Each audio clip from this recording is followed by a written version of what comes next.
Hello! Good morning! Welcome to another episode of, I would say Tea Time with Mary, but you'll notice that I am not your usual host, Miss Mary Lou. Instead, I am your today's guest host, Rachel, aka the Juniebird online. I've got some tea. I have coffee, but for the purposes of this video, it's tea. And I did my eyebrows like a bit more extra. I'm a bit extra today because I wanted to be a little bit more merry. So today I wanted to talk a little bit about something that Mary talks about sometimes, but in a different way. Mary will often talk about board games. I've even talked with her about board games in the past. It's a lot of fun, and I love playing board games, but I live by myself, and I don't always have the opportunity to play board games with people. So what I've been playing a lot of instead are mobile games on my phone.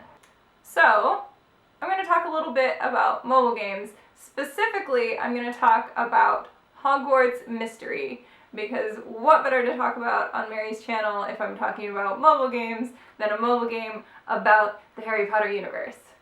So, let's get into it.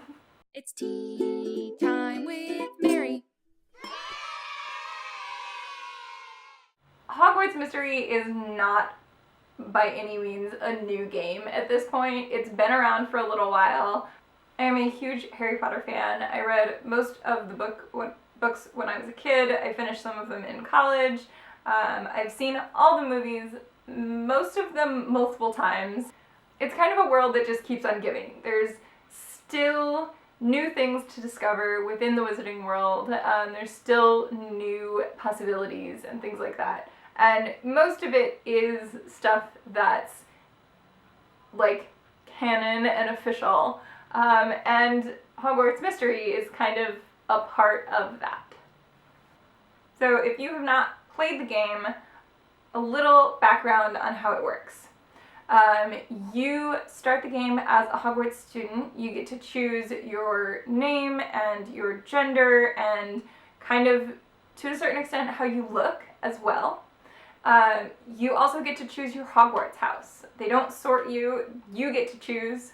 The game starts with Dumbledore's opening speech at the beginning of the year, in your first year, and he's saying how the Wizarding World is in such a better place now that Harry Potter has defeated Voldemort.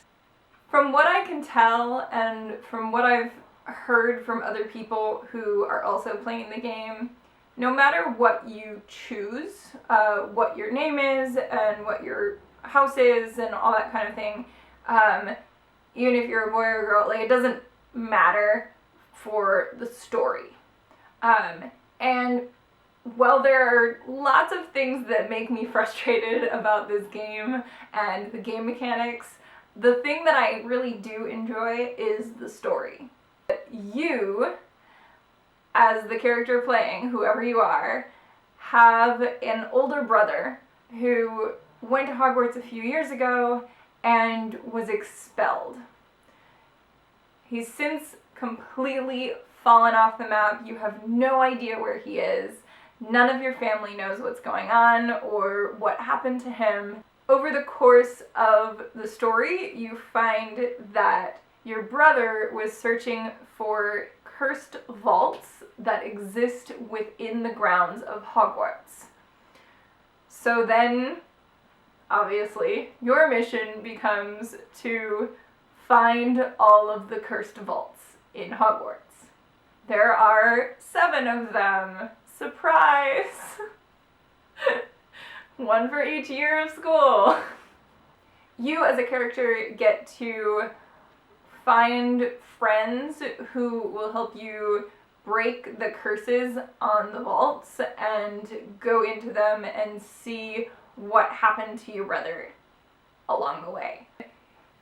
The story is definitely the strong part about this game, but also the story kind of is set.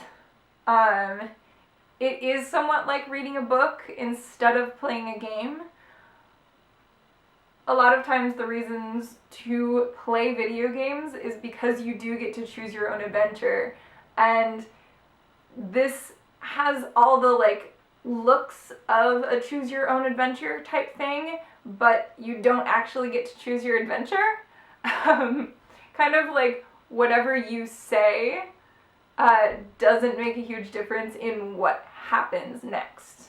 Like, one of your friends will say, oh, like, do you think that we should do this or this? And if you say, like, oh, I think we should do this, like, if it's not the quote-unquote right answer, your friend says, like, well, that doesn't make any sense. We should do this instead.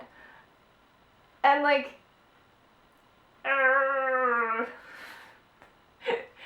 I get that, like, they need to steer the story in a certain direction in order for it to make sense, but it also, like, I don't understand why you're giving us a choice if we don't really have a choice in the matter. So, I don't know. That's, like, probably my biggest complaint with the game. Another thing that I don't love, and I think it's a thing that a lot of people have talked about not loving in the reviews of this game, is literally the mechanics of how the game works.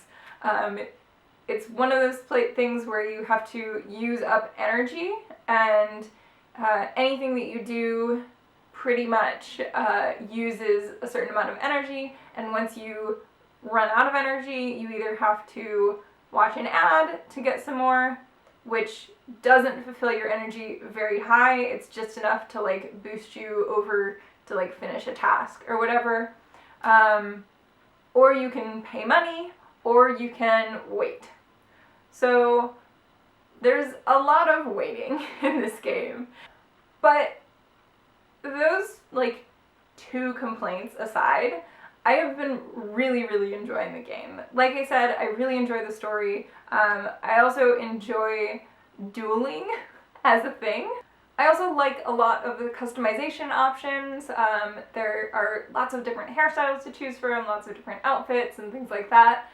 You can get a pet. I'm saving all my gems right now to get an owl. It's a lot of fun to kind of like plan how you want to look.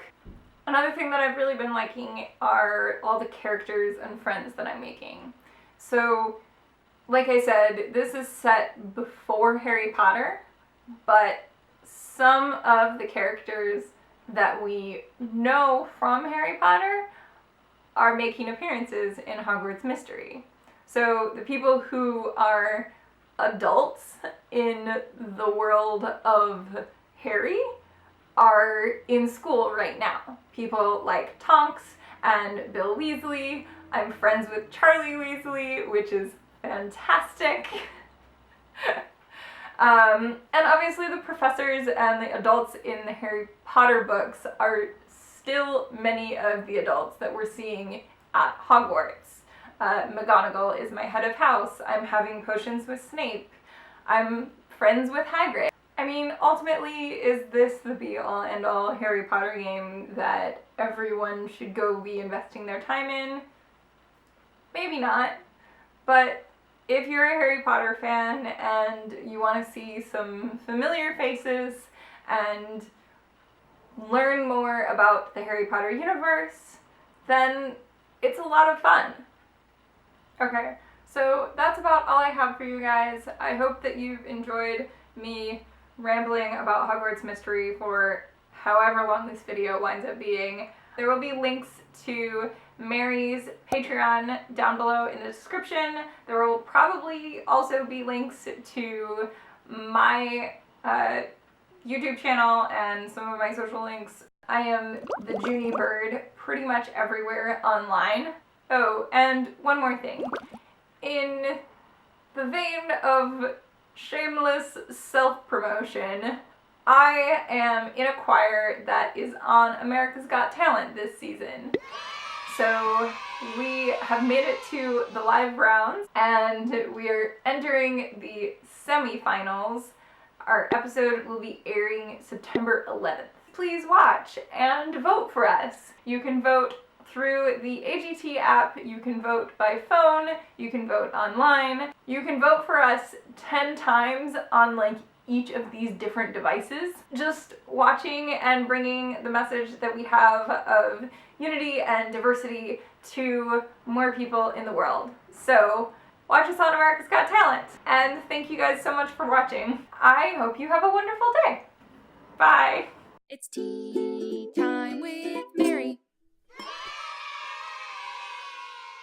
A 1, 2, 3. Thanks for watching Tea Time with Mary. I hope to see you real soon. If you want to like, subscribe, and comment, I think that would be cool. Check out my Facebook.com/Tea Time with Mary for all the content that's new. Or my Instagram, Twitch, and Twitter. I'm at Miss Mary Lou. So thanks again for joining us, and thanks for being a friend. We'll see you next Tuesday. The fun never ends on Tea